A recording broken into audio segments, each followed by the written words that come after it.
இங்கே வருகை தந்திருக்கும் அனைவருக்கும் என்னுடைய வணக்கத்தை தெரிவித்துக் கொள்கிறேன்.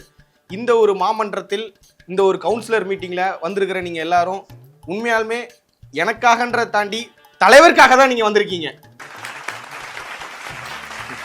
அது நான் மட்டும் இல்ல, தமிழகத்துக்கே உலகத்துக்கே ஏன் பல யூனிவர்ஸுக்கே அது தெரியும்.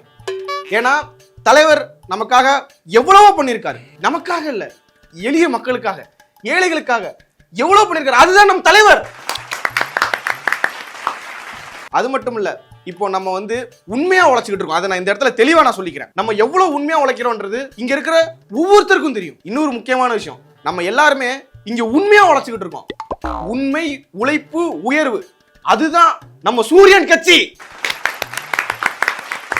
இதெல்லாம் நான் அந்த இலக்கட்சிக்கோ இல்ல பூக்கட்சிக்கோ நான் சொல்லணுன்ற அவசியம் கிடையாது. ஏன்னா எங்களுடைய இப்ப இங்க வந்திருக்கிற ஒவ்வொரு கவுன்சிலரும் ஏன் இவ்வளவு முக்கியத்துவம் கொடுத்து இங்க வந்திருக்காங்க, நான் பேசுறது ஏன் அவ்வளவு கூர்ந்து கவனிக்கிறாங்கன்னா அதுக்கு காரணம் மக்களுக்காக அவங்க உழைக்கிறாங்க, மக்களை பத்தியே யோசிக்கிறாங்க, மக்களை ஒவ்வொரு தினமும் நேசிக்கிறாங்க. அதுதான் எங்களுடைய கவுன்சிலர், எங்களுடைய ஆட்சி, எங்களுடைய தலைவர்.